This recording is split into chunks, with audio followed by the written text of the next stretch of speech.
২০২৬ সালের পশ্চিমবঙ্গ বিধানসভা নির্বাচনের সাম্প্রতিক ফলাফল এবং বিশ্লেষণ অনুযায়ী পশ্চিমবঙ্গে বিজেপির জয়লাভের ফলে বাংলাদেশের উপর প্রভাব নিয়ে মিশ্র প্রতিক্রিয়া দেখা দিয়েছে। এর ফলে লাভের সম্ভাবনা এবং ঝুঁকির দিকগুলো নিয়ে একটু আলোচনা করতে চাই।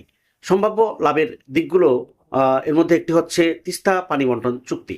বিশ্লেষকদের মতে দীর্ঘদিন ধরে তৃণমূল সরকার তিস্তা চুক্তির বিরোধিতা করে আসলেও কেন্দ্রে ও রাজ্যে একই দল অর্থাৎ বিজেপি ক্ষমতায় থাকলে এই চুক্তি বাস্তবায়নে প্রশাসনিক জটিলতা কমতে পারে।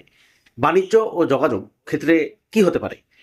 বাণিজ্য ও যোগাযোগের বিষয়ে বিজেপির অধীনে পশ্চিমবঙ্গের অবকাঠামোগত উন্নয়ন এবং শিল্পায়ন গতিশীল হলে বাংলাদেশের সাথে আন্তঃসীমান্ত বাণিজ্য এবং লজিস্টিক সুবিধার সম্প্রসারণ ঘটতে পারে। সম্ভাব্য ঝুঁকির দিকগুলো নিয়ে একটু কথা বলতে চাই।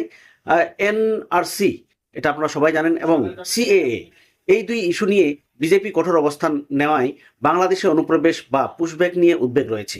বাংলাদেশি কিছু রাজনৈতিক ব্যক্তিত্ব আশঙ্কা প্রকাশ করেছেন এটি একটি মানবিক এবং শরণার্থী সংকট তৈরি করতে পারে। ধর্মীয় এবং রাজনৈতিক উত্তাপ কেমন হতে পারে এটা নিয়ে যেটা বলতে চাই, বিজেপির জয়কে বাংলাদেশের অনেকে, সাধারণ মানুষ এবং বিশ্লেষক, ধর্মীয় মেরুকরণের প্রেক্ষাপট হিসেবে দেখছেন, যা দুই দেশের সীমান্ত এলাকাগুলোতে এক ধরনের মনস্তাত্ত্বিক চাপের সৃষ্টি করতে পারে। বর্তমান প্রেক্ষাপট কি তাহলে?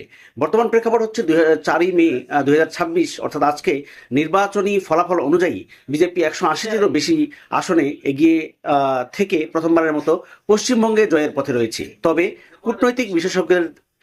কূটনৈতিক বিশেষজ্ঞদের মতে ভারত বাংলাদেশের দ্বিপাক্ষিক সম্পর্ক অনেকটা দীর্ঘমেয়াদী মৌলিক বিষয়গুলোর, বিশেষ করে যেমন বাণিজ্য ও নিরাপত্তার উপর নির্ভরশীল, যা রাজ্য রাজনীতির পরিবর্তনের পরেও স্থিতিশীল থাকার সম্ভাবনা রয়েছে। দর্শক, এ বিষয়ে আপনার কোনো মন্তব্য থাকলে কমেন্টসে জানান। ধন্যবাদ।